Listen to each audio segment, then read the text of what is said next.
There is nothing inherently wrong with partnership, but there is something deeply wrong with the way marriage and intimacy has been shaped in the United States.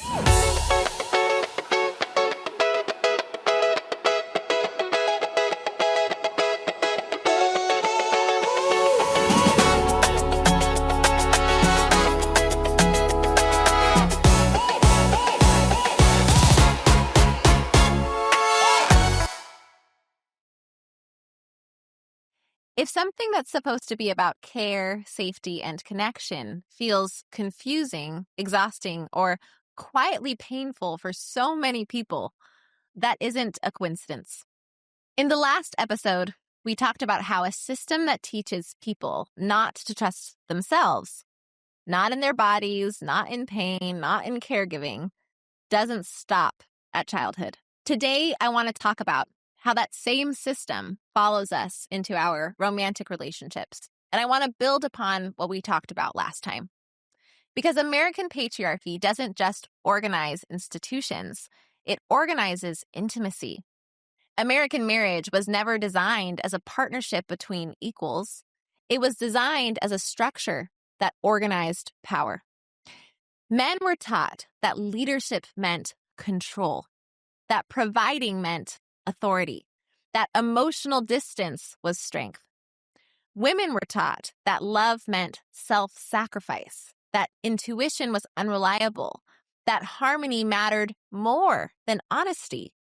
So from the very beginning, marriage became a place where one person was encouraged to suppress emotional needs, and the other was encouraged to suppress their sense of self. That is not intimacy. That's a hierarchy trying to pass itself off as love. And this doesn't disappear in non-heteronormative relationships. Even when relationships fall outside of heterosexual marriage, partners are still living inside a culture shaped by American patriarchy. People still absorb ideas about who should lead, who should accommodate, whose needs are too much, who is allowed to be vulnerable, and who is expected to hold everything together. So even in queer relationships, even in relationships that were never meant to mirror traditional marriage, people often find themselves unconsciously trying to assign roles that resemble dominance and submission, emotional labor and emotional distance, stability and sacrifice. Not because those dynamics are natural, but because they're what we were taught intimacy looks like. American patriarchy doesn't require heterosexuality to reproduce itself.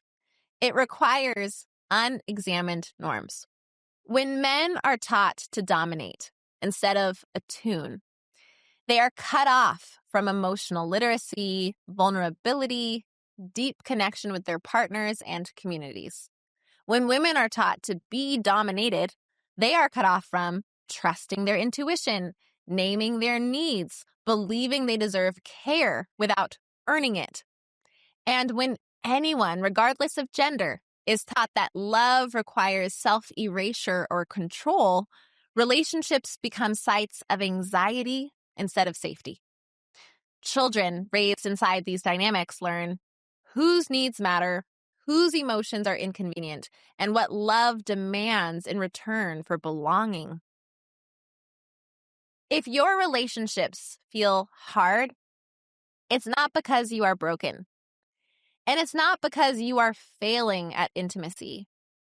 It is because many of us were asked to build connection inside a structure that was never designed to support care, mutuality, or trust in self-knowledge. A system that devalues care, that discourages intuition, and that equates love with control will strain even the most intentional relationships. So I want to leave you with a question to sit with. Where in your relationships were you taught to ignore your intuition, minimize your needs, confuse control with care, or stay silent to maintain closeness? Not to assign blame, but to begin noticing the patterns we inherited.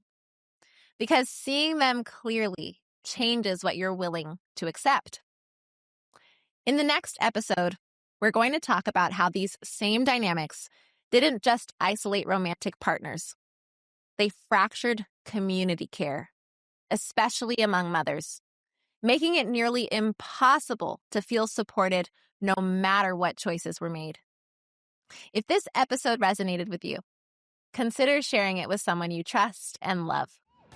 These conversations matter more when we don't have them alone. So thank you so much for being here, and I'll see you next time.